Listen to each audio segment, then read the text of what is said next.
Hello everyone here. I hope you all are doing good. I welcome all of you on WS Academy and this is Ecology Environment Biodiversity series और इसमें हमने इससे पहले 3 marathon sessions किए हैं. जिन्होंने वो नहीं देखे वो हमारे यूट्यूब चैनल पे अवेलेबल है, आप देख सकते हैं. So these were the amazing this series sessions and thank you so much for your lovely responses and huge response was there. So let's get started. In today's session we are going to do a lot of MCQs. और इससे पहले जो 3 sessions है वो भी आप देख लेना क्योंकि बहुत ही ज़रूरी है from exam point of view.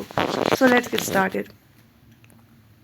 So question number 1 for today's session is where was the climate change conference held in the year 2021? 2021 में जो क्लाइमेट चेंज कॉन्फ्रेंस है वो कहाँ पे हुई थी? Glasgow, Quetta, bone, Colombo.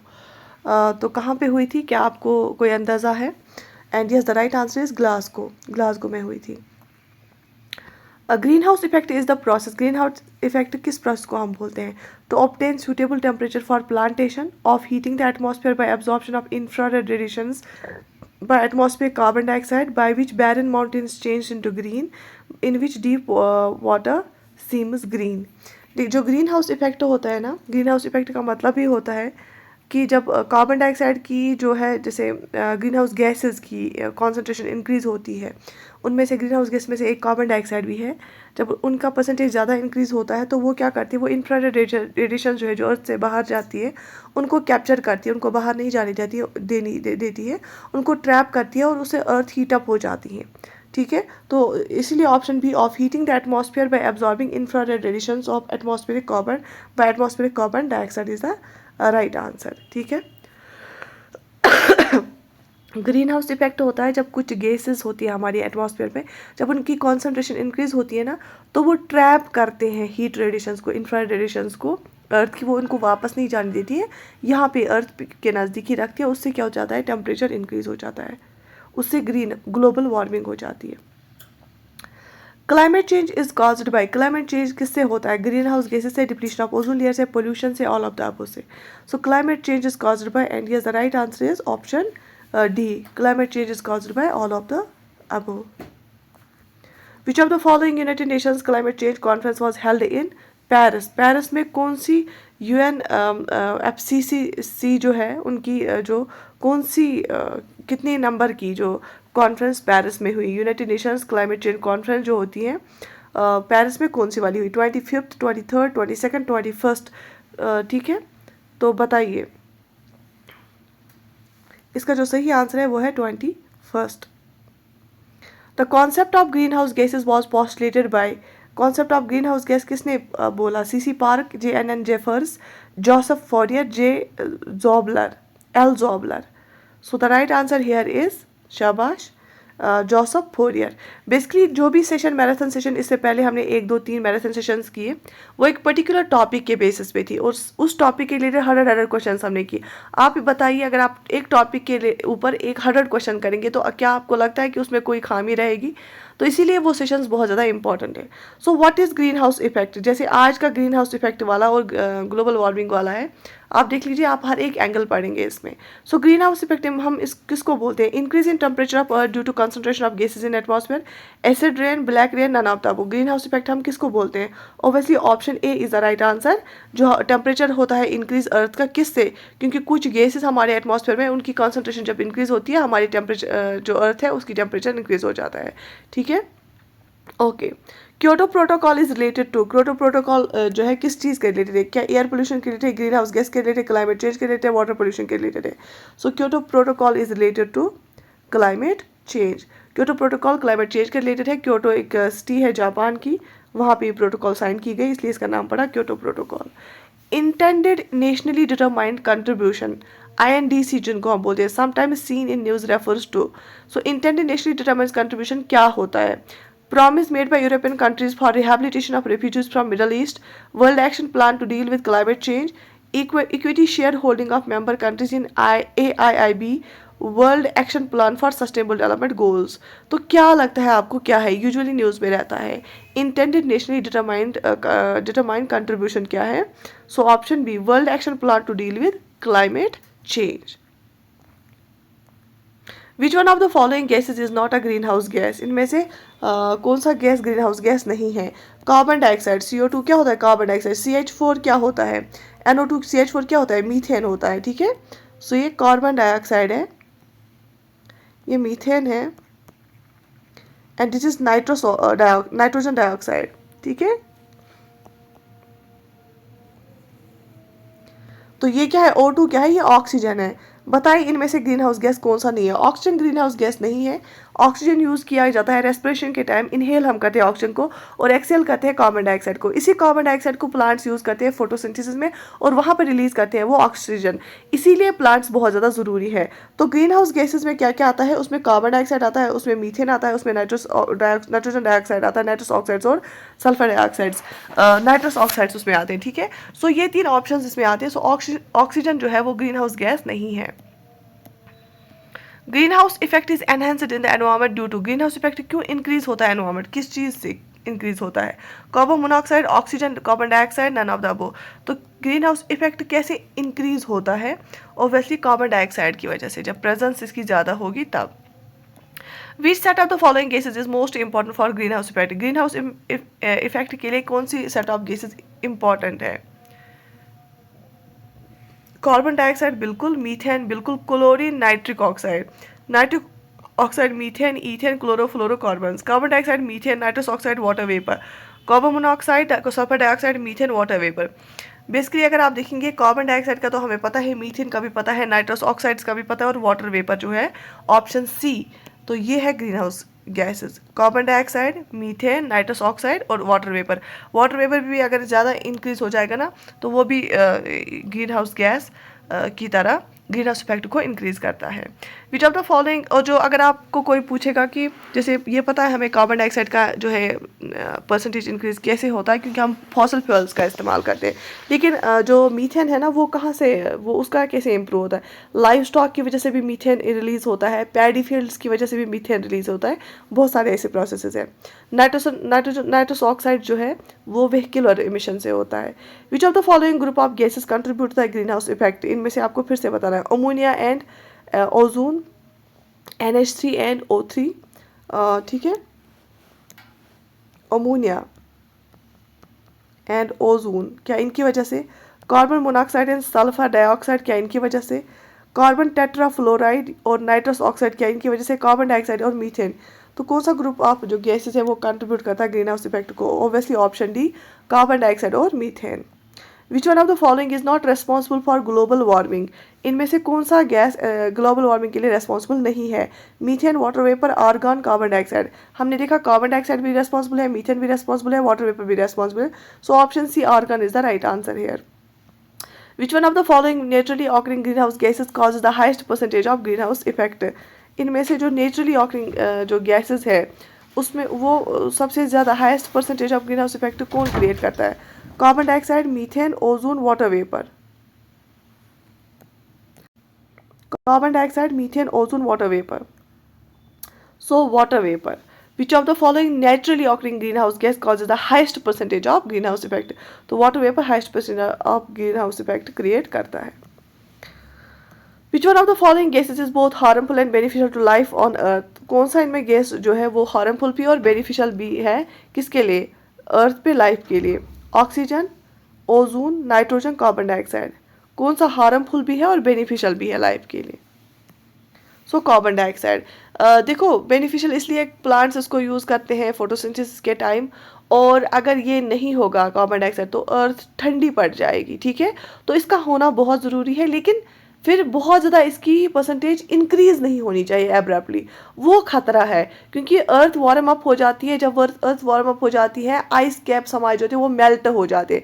जब वो मेल्ट होते हैं जो स्टोर्ड आइस होता है वो ख़त्म हो जाता है, मेल्ट होकर वो सीज़ में पानी आ जाता है। जब पानी सी में आता है तो कोस्टल एरियाज जो है वो डूब जाते हैं, सी लेवल राइज हो जाता है, तो फ्लड्स आ जाते हैं, ठीक है। और बेवक्त बारिश होती है, तो इससे क्या हो जाता है, साइक्लोन्स जनरेट होते हैं जब वहाँ पे टेम्परेचर भी इंक्रीज़ हो जाएगा। तो इस वजह से जो कार्बन डाइऑक्साइड है ये हार्मफुल भी है, अगर ज़्यादा हो जाएगा तो और बेनिफिशियल भी है। Which one of the following statements regarding the emission reduction purchase agreement signed with the World Bank in May 2011 is not correct? ये 2011 में एक वर्ल्ड बैंक ने एक एग्रीमेंट साइन किया इन इसी के रिलेटेड स्टेटमेंट्स देखें। The agreement has been signed between the World Bank and the government of India. The agreement shall be valid for 10 years. The agreement is for securing carbon credits for a project of Himachal Pradesh. As per the agreement, 1 ton of carbon dioxide will be equivalent to 1 credit unit. इनमें से हमें बताना है कौन सा वाला statement सही नहीं है।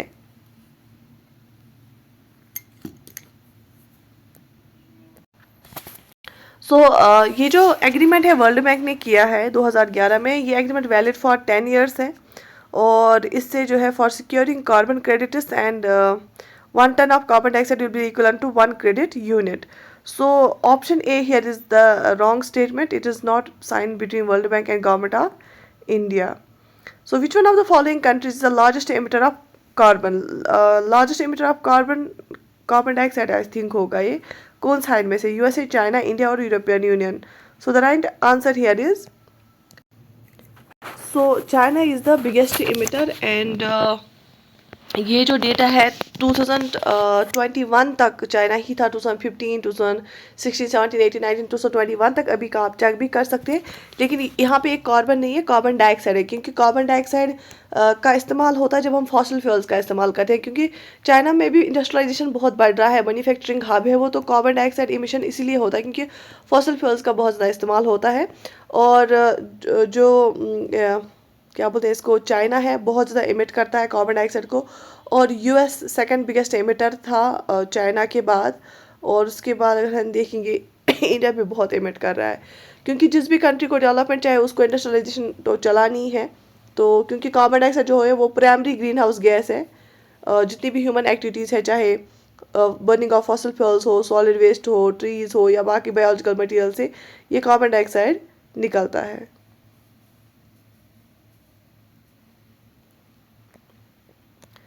ठीक है। Today the largest contributor to the carbon dioxide emissions is, ये फिर से रिपीट हुआ है, so yes it is China. Which one of the following substance does not contribute to global warming? इनमें से कौन सा सबस्टेंस है जो ग्लोबल वार्मिंग के लिए कंट्रीब्यूट नहीं करती है? मीथेन भी करती है, कार्बन डाइऑक्साइड भी करती है, वाटर वेपर भी करती है। तो ये 3 मेजर है ना, तो इसलिए यहाँ पे अगर हम अप्रोप्रिएट आंसर देखेंगे वो ऑप्शन ए आएगा, oxides of sulphur and nitrogen. तो जो BCD है वो बहुत ही मेजर जो है कंपोनेंट्स है। Which of the following is known as carbon negative country in the world? Carbon negative country दुनिया में किसको माना जाता है? अफगानिस्तान को, बहरीन को, भूटान को, नेपाल को। क्या आपको पता है उस कंट्री के बारे में? आपको ये पता होना चाहिए। वो बहुत ही एनवायरमेंटल सेंसिटिव है, वो बिल्कुल भी एफर्ट नहीं करती हैं और वो ऐसे प्रोजेक्ट्स को बिल्कुल भी जो है रिजेक्ट करती हैं जिस प्रोजेक्ट्स की वजह से एनवायरमेंट पे कोई असर पड़ेगा, बुरा असर पड़ेगा। सो यस, भूटान में हैप्पीनेस पे ज़्यादा जोर दिया जाता है।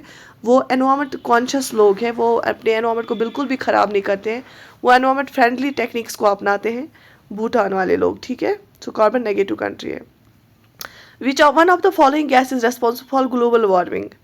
Only oxygen and carbon dioxide, carbon dioxide and methane, only methane. तो obviously option C यहाँ पे सही आंसर होगा, carbon dioxide and methane. Which of the following is not a greenhouse gas? तो कार्बन डाइऑक्साइड भी है, मीथेन भी है, ऑब्वियसली सल्फर डाइऑक्साइड इसमें नहीं आएगा। ठीक है, और sulphur dioxide is the right answer. Which of the following is not green house gas? Methane, nitrous oxide, chlorofluorocarbon, hydrogen. कौन सा ग्रीन हाउस गैस नहीं है? हाइड्रोजन यहाँ पे सही आंसर होगा।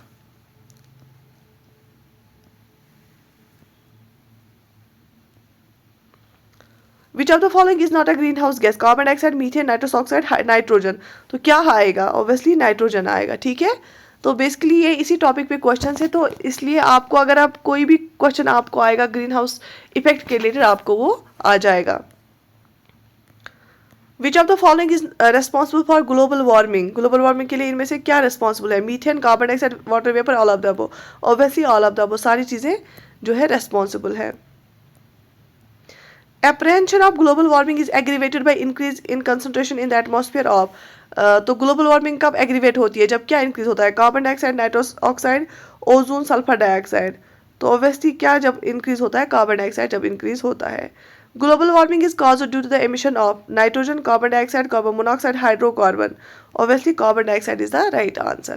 देखो आपको ऐसे ही कोई भी क्वेश्चन आ सकता है, उसमें डिफरेंट डिफरेंट गैसेस और एलिमेंट्स का नाम होगा, तो आपको वहाँ पे एलिमिनेशन मेथड यूज करके आंसर निकालना है.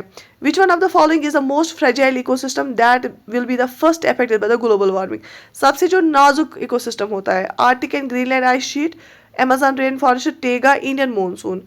जो कि ग्लोबल वार्मिंग से सबसे ज़्यादा इफेक्ट होगा, जल्दी इफेक्ट होगा, वो है Arctic and Greenland ice sheet. क्योंकि जब ग्लोबल वार्मिंग होती है, टेम्परेचर इंक्रीज होता है, तो आइस शीट सबसे पहले आइस शीट ही मेल्ट होते हैं, फिर जाके उससे सी लेवल राइज होता है. ग्लोबल वार्मिंग क्यों होता है? Global warming is due to heavy rainfall, increase in carbon dioxide, decrease in carbon dioxide, increase in forestation.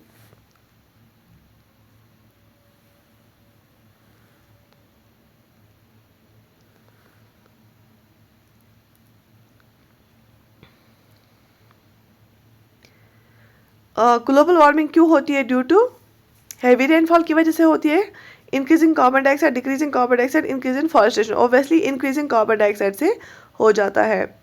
Which human activity is most affected by climate? Fishing, mining, manufacturing, farming. कौन सी human activity climate की वजह से affect होती है? Climate मतलब अगर temperature increase हो जाएगा, अगर रेनफॉल ज़्यादा होगी, रेनफॉल कम होगी, टेम्परेचर कम होगा, तो सबसे ज़्यादा कौन सी एक्टिविटी अफेक्ट होती है? Obviously farming. क्योंकि अगर टेम्परेचर इंक्रीज होगा तो जो क्रॉप्स है वो ड्राई हो जाएंगे जल्दी, प्लांट्स, तो उनमें उनके पानी चाहिए. तो अगर पानी ज़्यादा आएगा, बेवक्त पानी आएगा, उससे भी प्रॉब्लम हो सकती है. अगर पानी बारिश नहीं बिल्कुल भी हुई तो उससे बहुत ज़्यादा प्रॉब्लम हो सकती है. The increasing amount of carbon dioxide in the air is slowly raising the temperature of atmosphere because it absorbs. ये क्या absorb करता है? The water vapor of the air and retains its heat. The ultraviolet part of solar radiation, all the solar radiation, the infrared part of the solar radiation. जो carbon dioxide का amount increase होता है और उससे temperature increase होता है atmosphere का, तो क्यों होता है? उससे क्या एब्जॉर्ब होता है? क्योंकि कार्बन डाइऑक्साइड क्या करता है, वो infrared part of the solar radiation जो है उसको इंक्रीज एब्जॉर्ब करता है. ये इंफ्रारेड पार्ट ऑफ द जो सोलर रेडिएशन होता है, याद रख लेना, कार्बन डाइऑक्साइड उसको एब्जॉर्ब करता है, तो इसीलिए टेम्परेचर इंक्रीज होता है. The United Nations convention on climate change ratified by the more than 50 countries became effective on. ये कब इफेक्टिव हुआ? 21 मार्च 1994, 21 मई 1995, 21 जून 1996 and 21 June 1999. So the right answer here is option A, 21 March 1994. The greenhouse gas liberated by curd-chewing animals is. कौन सा green house gas वहाँ से liberate होता है animal से? Carbon dioxide, methane, chlorofluorocarbon, nitrous oxide. जैसे कि मैंने आपको बोला, लाइव स्टॉक में आते हैं ना एनिमल्स, काऊ आती हैं, हॉर्सेस आते हैं, ठीक है, उनसे जो है मीथेन रिलीज होता है वहाँ पे, उनके डंग से. विच of the following statement is not true about CDM? Clean जो है मैकेनिज्म होता है, clean development mechanism. It controls green house gas emission, it reduces global warming. Kyoto Protocol suggests for assessment of the green sustainable development of it. It prohibits developed countries from investing in projects in developing countries. क्या आपको लगता है क्या इनमें से क्या सही नहीं है CDM के रिलेटेड? ऑब्वियसली ऑप्शन डी सही नहीं है, क्योंकि CDM जो है क्लीन डेवलपमेंट मैकेनिज्म, ये कंट्रोल करता है ग्रीन हाउस एमिशन को, ये रिड्यूस करता है ग्लोबल वार्मिंग को, और क्योटो प्रोटोकॉल सजेस्ट करता है जो है आपको सस्टेनेबल डेवलपमेंट की जो है असेसमेंट करनी चाहिए, लेकिन ये प्रोहिबिट नहीं करेगा डेवलप्ड कंट्रीज़ को. ये बोलता है कि डेवलप्ड कंट्रीज जो है इन्वेस्ट करनी चाहिए डेवलपिंग कंट्रीज़ के प्रोजेक्ट्स में. ठीक है. Which of the following countries does not have global atmosphere watch station to collect data on world temperature? Algeria, Brazil, Kenya, India. इनमें से कौन सी कंट्रीज के पास ग्लोबल एटमॉस्फेयर वॉच स्टेशन नहीं है?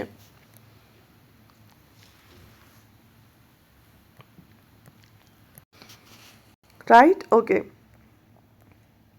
What is Greenhouse Gas Protocol? It is an international accounting tool for government and business leaders to understand, quantify and manage greenhouse gas emissions.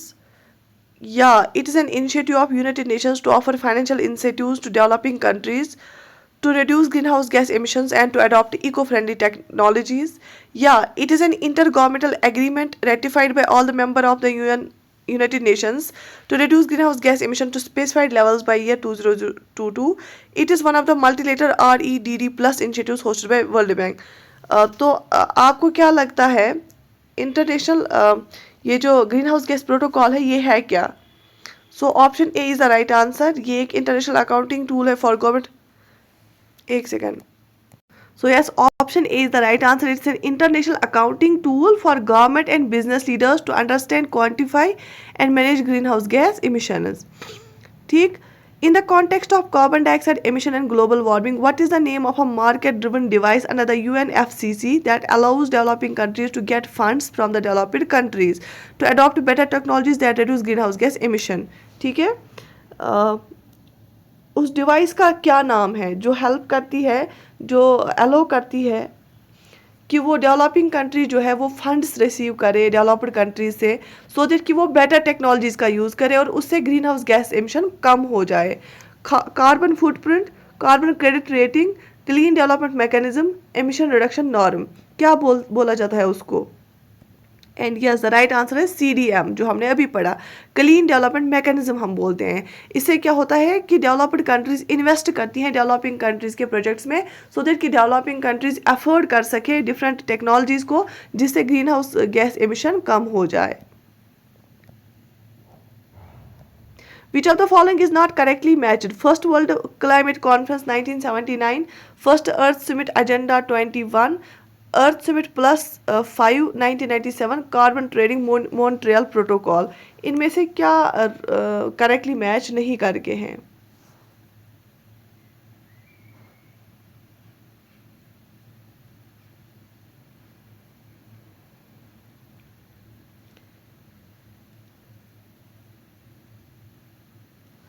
So first world climate conference हुई थी 12 से 23 फरवरी 1979 को। ये बिल्कुल सही है। ठीक है,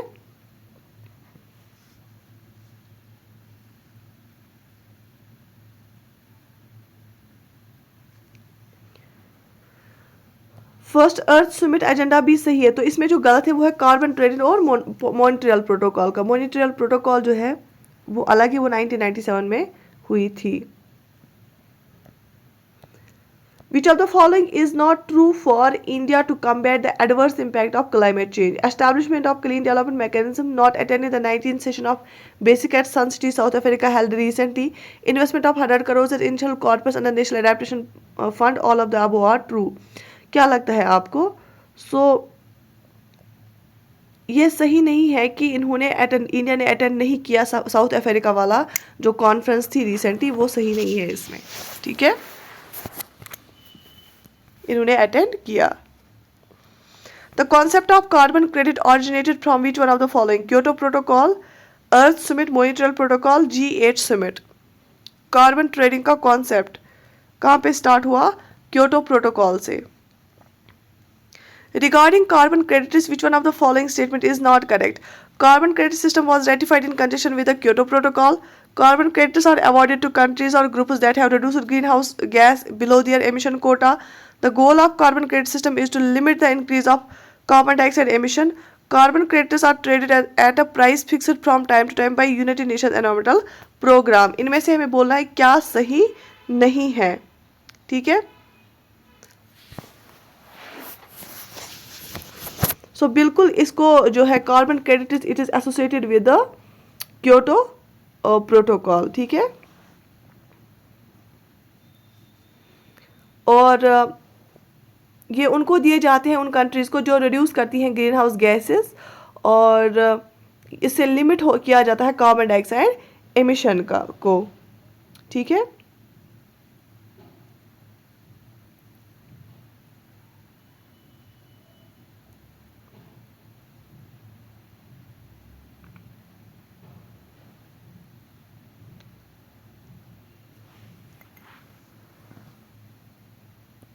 सो यहाँ पे ऑप्शन डी इसलिए आंसर है इसका क्योंकि जो प्राइसेस है ना इन क्रेडिटर्स की, ये primarily driven by the levels of supply and demand in the market.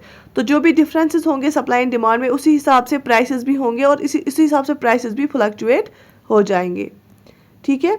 Which of the following is not related to the astronomical theories of climate change?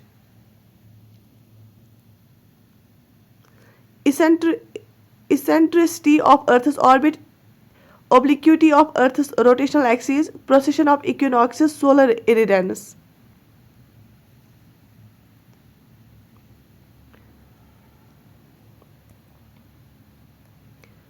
So solar irradiance here is the right answer.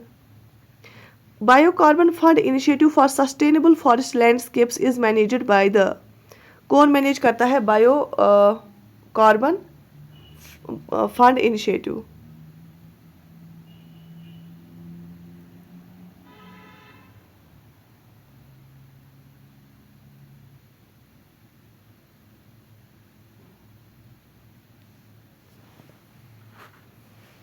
Asian Development Bank, International Monetary Fund, United Nations Environmental Program, World Bank. So the right answer is World Bank. इसको manage करता है World Bank. Which one of the following provides the cryogenic indicator of climate change? Ice core, fossilized pollen, tree ring growth, evaporite deposit. Cryogenic indicator कौन है climate change का? So obviously option A ice core, इसमें temperature बहुत कम होता है. Who had suggested that shifting earth to its axis is one of the factors responsible for climate change? Robert Hooke, Milutin Milankovitch, George Simpson, TC कैम्बरलेन.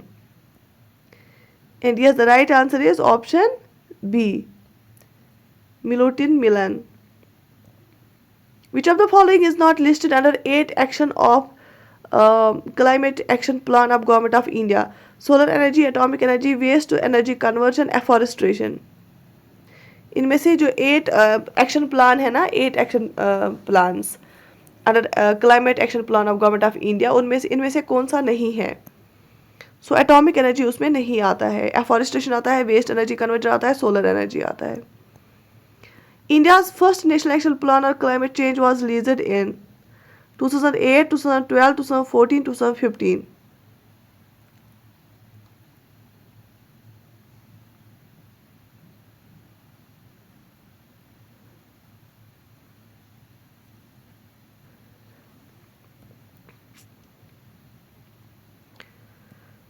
So option A, 2008. When was Jharkhand action plan on climate change published? 2013 में, 2014 में, 2015 और 2011 में. सो the right answer is 2013. Which one of the following is not included in 8 missions under the Indian National Action Plan? ये तो अब आपको याद रहा कि इंडियन का जो नेशनल एक्शन प्लान है ऑन क्लाइमेट चेंज, उसमें कितने मिशन है? उसमें 8 मिशन है. इनमें से कौन सा उसमें नहीं है? Solar power, afforestation, nuclear power, waste to energy conversion. तो कौन सा नहीं है? ऑब्वियसली न्यूक्लियर पावर उसमें नहीं आएगा. According to Jharkhand action plan on climate change which is the most sensitive district? तो ये जरूरी भी नहीं है बट कभी आ सकता है क्वेश्चन. सिंगबम, Saraikela, Ranchi, Bokaro. So Saraikela is the right answer, सबसे sensitive district. Which of the following statements is incorrect for green climate fund? जो ग्रीन क्लाइमेट फंड है ना, उसके लिए कौन सा ये इनकरेक्ट है statement? It was established in the Durban conference on climate change. It would support programmes and policies in developing nations. The developed nations would provide the fund. The fund will start operating from 2014.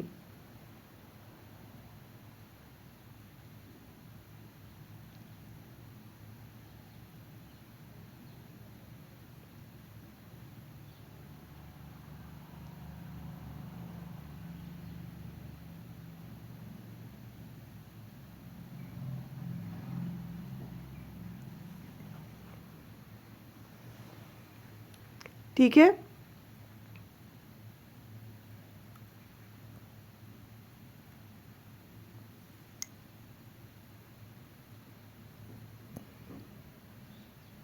So A is incorrect here.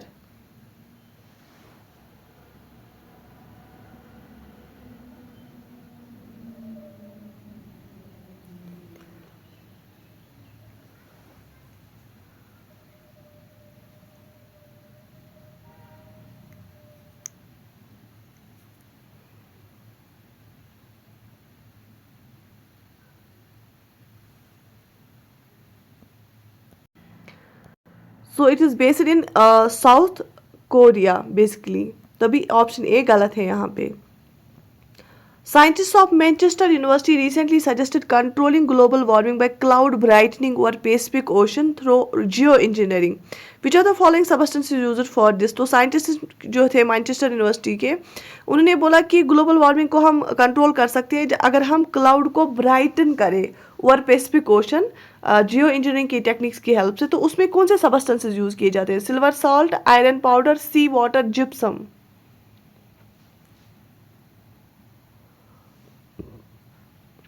So the right answer is, क्योंकि sea water में sea salt होता है, right.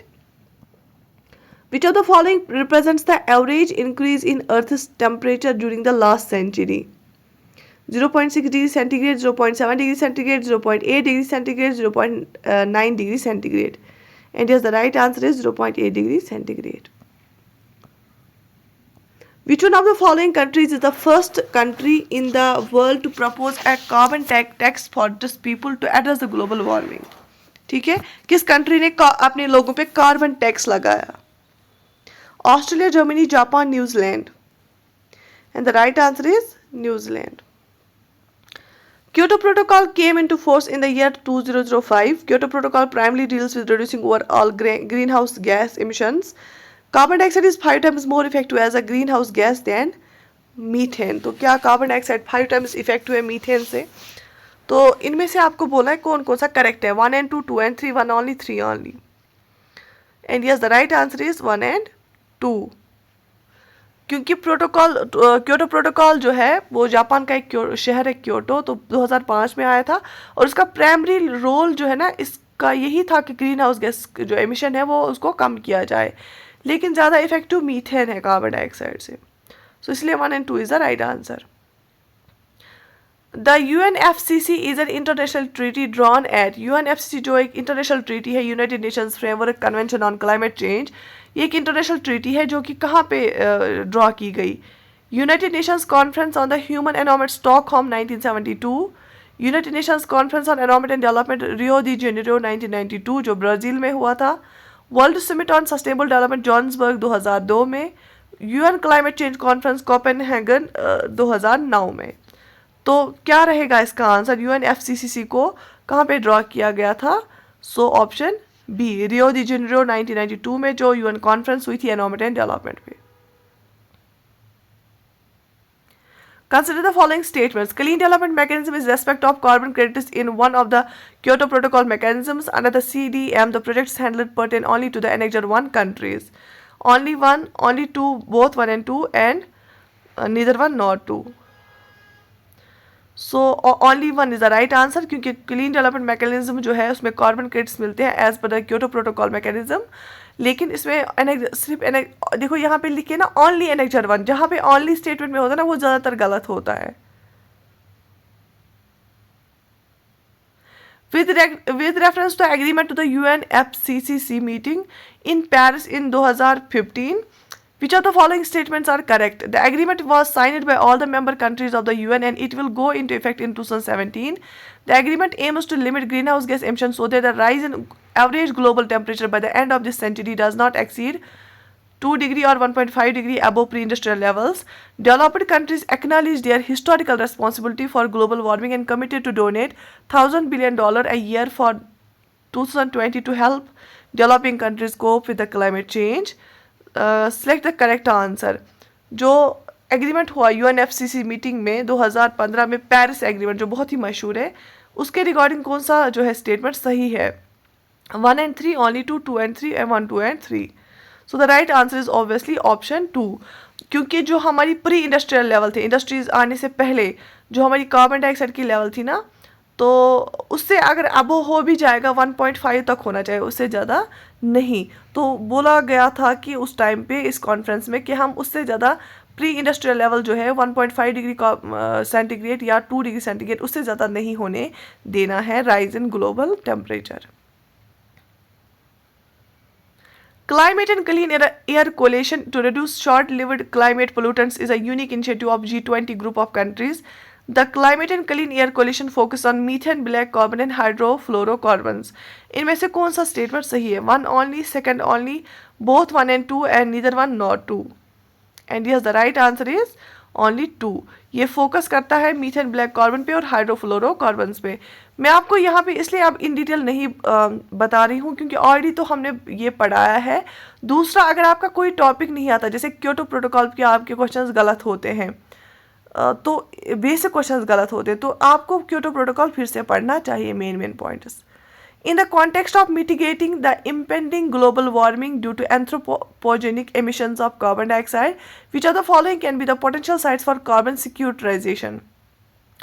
ठीक है,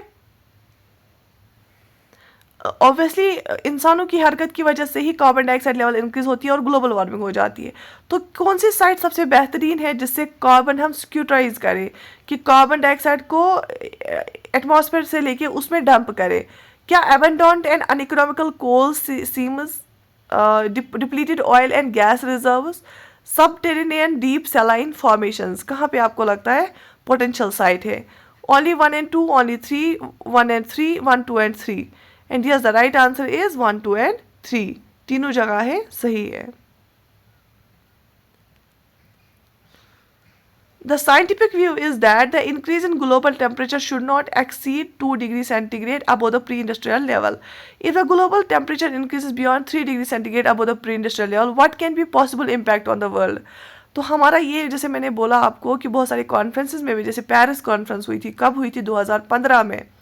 उस time पे भी बोला गया था कि प्री इंडस्ट्रियल लेवल जो है उससे 2 डिग्री सेंटीग्रेड तक ठीक है, उससे ज़्यादा अबोव जो है टेम्परेचर राइज नहीं होना चाहिए।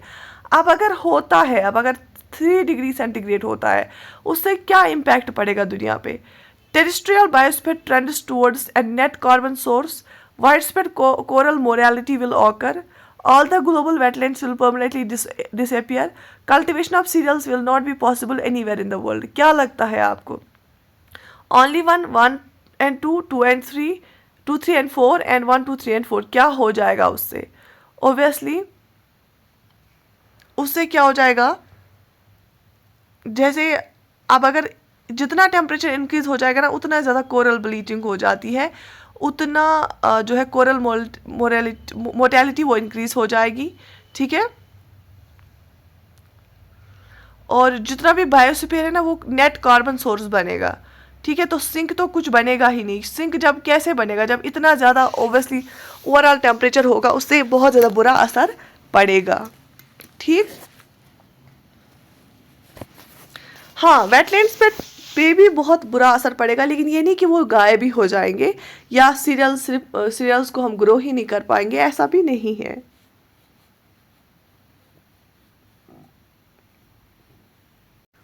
Concerning forest carbon partnership facility, which of the following statements are correct? It's a global partnership of governments, business, civil society and indigenous people. कौन सी फॉरेस्ट कार्बन पार्टनरशिप फैसिलिटी जो होती है? It provides financial aid to universities, individual scientists and institutions involved in scientific forestry research to develop eco friendly and climate adaptation technologies for sustainable forest management. It assists the countries in their REDD Plus efforts by providing them with financial and technical assistance.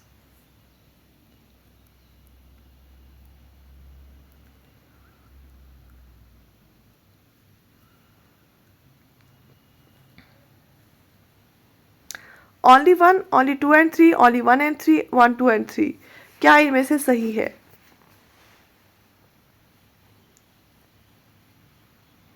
सो पहला statement और third statement, ये जो forest carbon partnership है ना, इसमें ये global partnership है जिसमें गवर्नमेंट्स का भी पार्टिसिपेशन होगा, बिजनेसेस का भी पार्टिसिपेशन, सिविल सोसाइटी आम लोगों का भी पार्टिसिपेशन होगा, और इंडिजिनस पीपल जो ट्रेडिशनल वे है लोगों की, जो फॉरेस्ट्स के इर्द गिर्द रहते हैं, उनको पता होता है ज़्यादा कि ग्रो कैसे कराना है।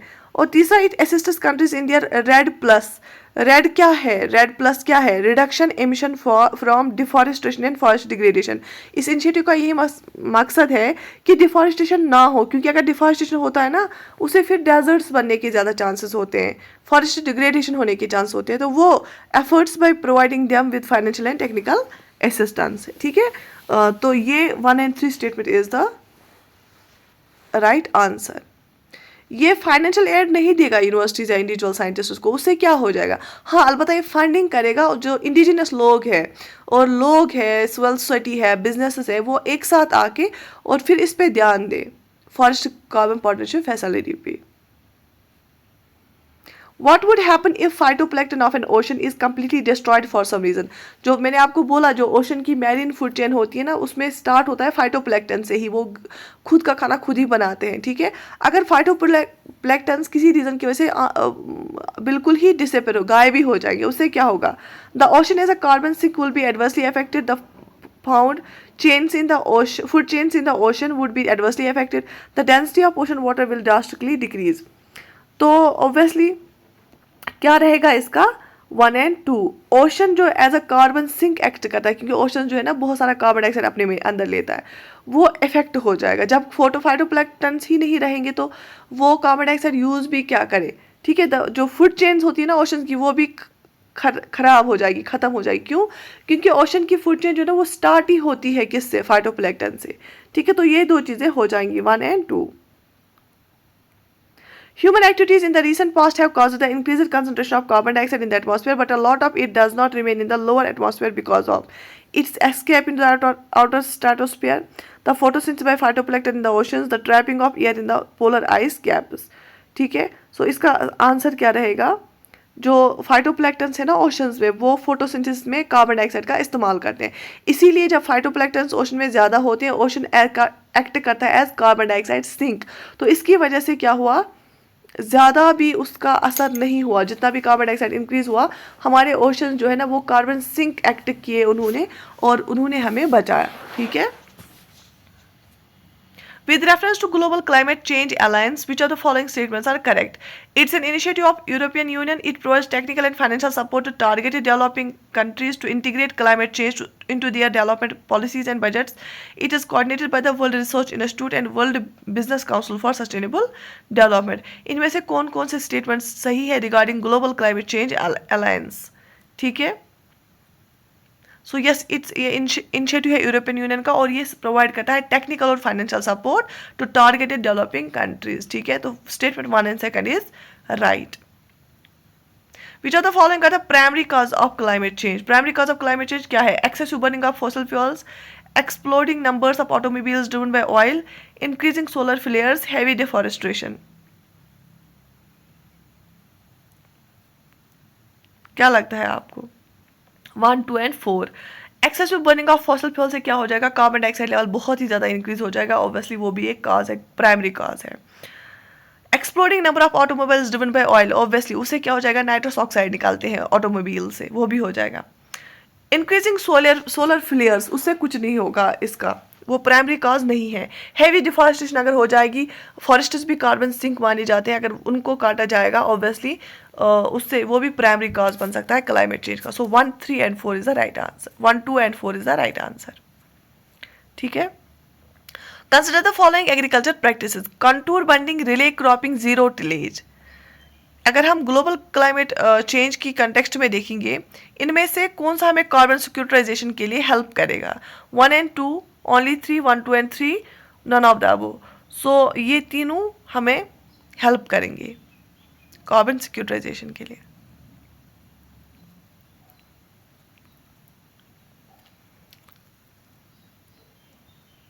Which of the following statements regarding global warming are correct?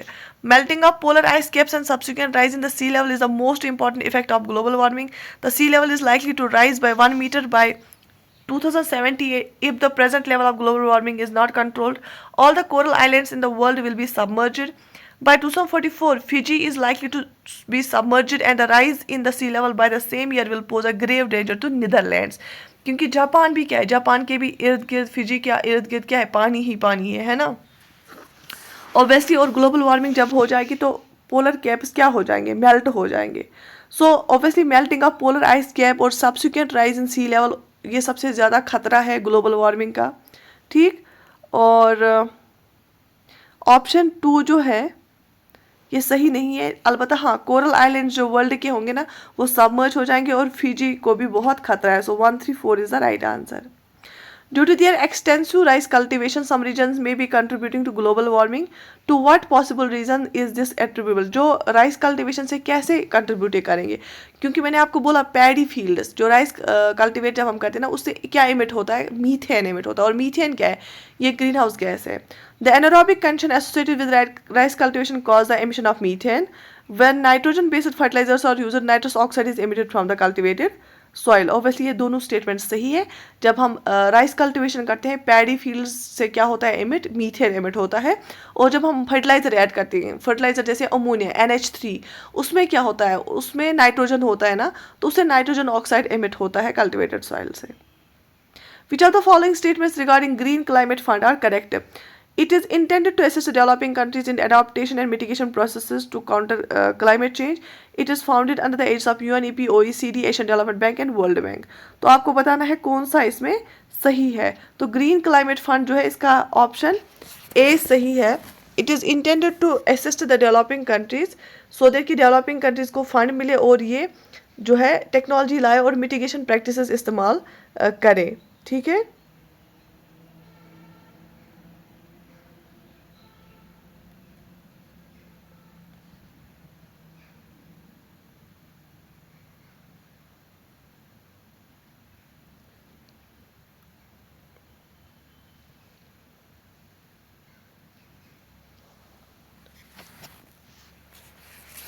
ये क्रिटिकल जो ग्रीन क्लाइमेट फंड है, ये क्रिटिकल एलिमेंट है हिस्टोरिक पेरिस एग्रीमेंट का, जो दुनिया का लार्जेस्ट क्लाइमेट फंड है।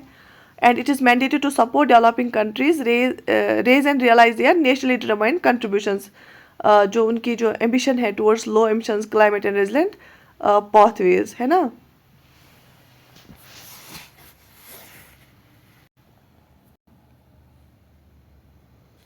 सो ये जो ग्रीन क्लाइमेट फंड है, ये बना with the framework of UNFCCC।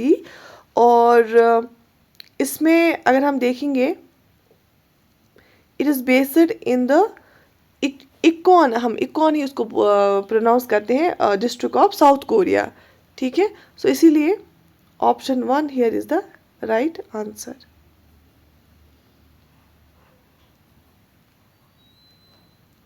Consider the following statements. Kyoto Protocol came into force in the year 2005. Kyoto Protocol deals primarily with the depletion of ozone layer. Methane as a greenhouse gas is more harmful than carbon dioxide. So 1 and 3 is the right answer, क्योंकि Kyoto Protocol जो है, Kyoto Protocol 2005 में ही आई थी। और जो हमने इससे पहले भी पढ़ा, जो मीथेन है वो ज़्यादा इफेक्टिव ग्रीन हाउस गैस है as compared to the carbon dioxide, है ना।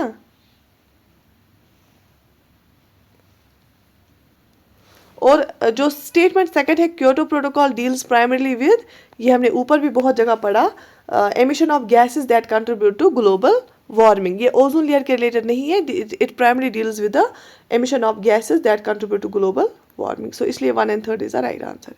विच of the following statements are true regarding the members of Asia Pacific partnership?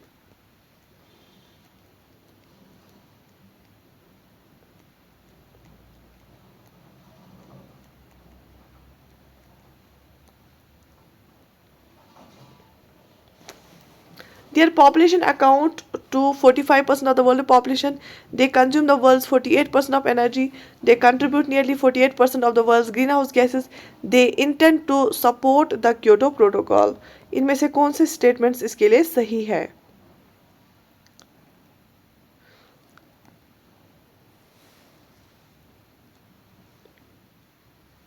So 2, 3 and 4 statement is the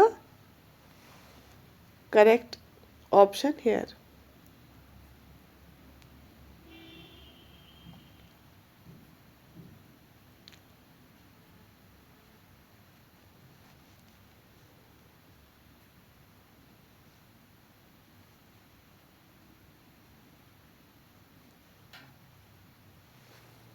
Okay, moving forward.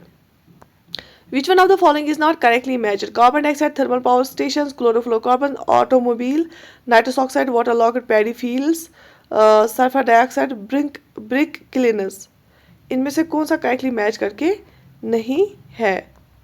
So obviously chlorofluorocarbon जो है ना वो automobile से नहीं निकलते हैं, वहाँ से नाइट्रस ऑक्साइड निकलता है। क्लोरोफ्लोरोकार्बन हम रेफ्रिजरेटर्स में इस्तेमाल करते हैं, एसीज में इस्तेमाल करते हैं। विच ऑफ द फॉलोइंग, फिर जब क्लोरोफ्लोरोकार्बन जो है ना उसको रिप्लेस हमने किया था हाइड्रोफ्लोरोकार्बन से, फिर बोला गया हाइड्रोफ्लोरोकार्बन्स को भी इस्तेमाल नहीं करना चाहिए। Which are the following conditions indicate the impact of global warming? Melting of glaciers, rise in sea level, changes in weather conditions, rise in global temperature. Obviously ये सारे जो है ना all of the is the right answer. अगर जब glaciers melt होते हैं, सी level rise होती है, वेदर कंडीशन चेंज होता है, ग्लोबल टेम्परेचर राइज होता है, ये सारे इंडिकेशंस होती हैं ग्लोबल वार्मिंग की। ठीक है। As a result of global warming there has been better global communication, melting of glaciers, flowering of mango trees before time, is adverse impact on health। तो इससे क्या क्या हुआ? बेटर ग्लोबल कम्युनिकेशन अगर होती ना तो इतनी नौबत नहीं आती। तो ऑब्वियसली ग्लेशियर्स मेल्ट हो गए ग्लोबल वार्मिंग से, और उस वजह से जो मैंगो ट्रीज है ना वो पहले ही फ्लावर हो जाते हैं क्योंकि क्लाइमेट चेंज हो गई, और उससे एडवर्स इम्पैक्ट ऑन हेल्थ भी हुआ क्योंकि बहुत ज़्यादा जब टेम्परेचर इंक्रीज होता है तो डिजीजेज बहुत इंक्रीज हो गई, infections। ठीक है। Consider the following statements regarding Earth Hour. It's an initiative of UNEP and UNESCO. It's a movement in which the participants switch off the lights for 1 hour on a certain day every year. It's a movement to raise awareness about the climate change and the need to save the planet. Earth Hour के बारे में आपने सुना होगा। तो कौन से statement सही है? तो बिल्कुल इसमें जो अर्थ आवर होता है ना उसमें जो अर्थ और मनाते हैं ना वो स्विच ऑफ करते हैं 1 घंटे के लिए, पूरी दुनिया में ही 1 घंटे के लिए पर्टिकुलर डे पे हर साल लाइट को बंद किया जाता है। तो इससे अवेयरनेस फैलती है क्लाइमेट चेंज की, और हमें ज़रूरत है अपने प्लेनेट को बचाने की। ठीक है।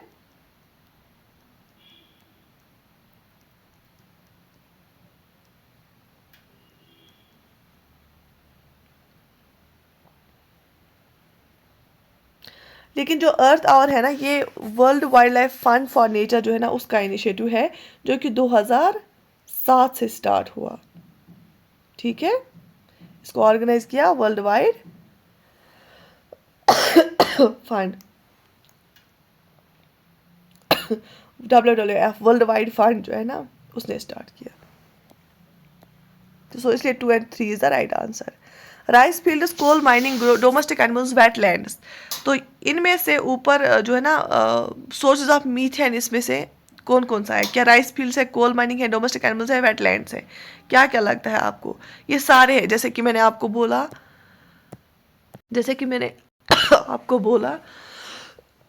सॉरी, राइस फील्ड से एमिट होता है मीथेन, और कोल माइनिंग से भी होता है। डोमेस्टिक एनिमल्स जो लाइव स्टॉक होता है उनकी जो डंग होती है, काउ डंग से भी निकलता है, और वेटलैंड्स भी एमिट करते हैं, उससे वहाँ से भी एमिशन होता है मीथेन का, और मीथेन भी एक ग्रीन हाउस गैस है।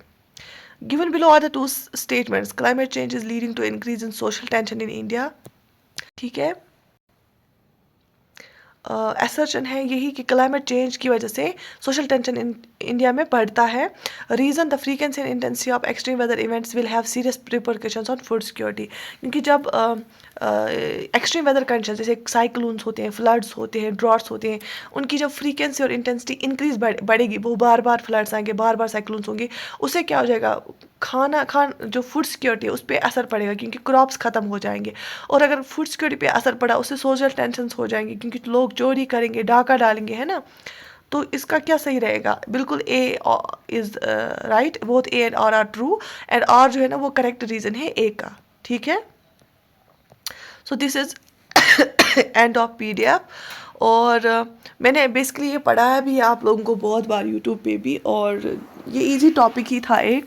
अगर आपको लगता है इसमें से आपको किसी भी क्योटो प्रोटोकॉल पे या UNFCCC पे मतलब कोई भी डाउट है अभी भी, तो आपको वो topic just Google the topic and main 5-6 चीज़ें करो, और उससे सारा हो जाएगा। क्योंकि हमने इतने ग्रीन हाउस गैसेस और ग्रीन हाउस इफेक्ट पे क्वेश्चंस किए हैं, जब आपको एग्जाम में अब क्वेश्चन आएगा एग्ज़ाम में अब आप आराम से कर पाएंगे। जब आप एक एक टॉपिक पे 100 क्वेश्चंस कर लेते हैं ना, तो एग्ज़ाम में आपको बहुत इजी लगेगा, क्योंकि फिर वहाँ पे डिफ़िकल्ट आपको क्वेश्चन नहीं लगेगा। यहाँ पे इसलिए डिफ़िकल्ट लगेगा क्योंकि हम हर एक एंगल से टॉपिक पे क्वेश्चंस कर रहे हैं ना। तो these marathon sessions will continue जब तक आपका एग्जाम आएगा। रोज़ आपको एक एक मैराथन सेशन मिलेगा इकोलॉजी एनवायरनमेंट पे, हर एक टॉपिक पे, ठीक है, इकोलॉजी एनवायरनमेंट और बायोडाइवर्सिटी टॉपिक पे। बाकी प्ले लिस्ट बना के हैं। कंप्यूटर का मैराथन सेशन भी मैंने स्टार्ट किया है कल से, आज से, और इंशाल्लाह वो कंटिन्यू रहेगा। इंग्लिश का भी मैराथन सेशन हम लाएंगे, और पॉलिटी एमसीक्यूज़ भी आपको आते हैं यूट्यूब पे, और वो भी आप देख सकते हैं, वो भी बहुत ही अच्छे विद एक्सप्लेनेशन होते हैं, ठीक है। So I wish you all the best, take very good care of yourself.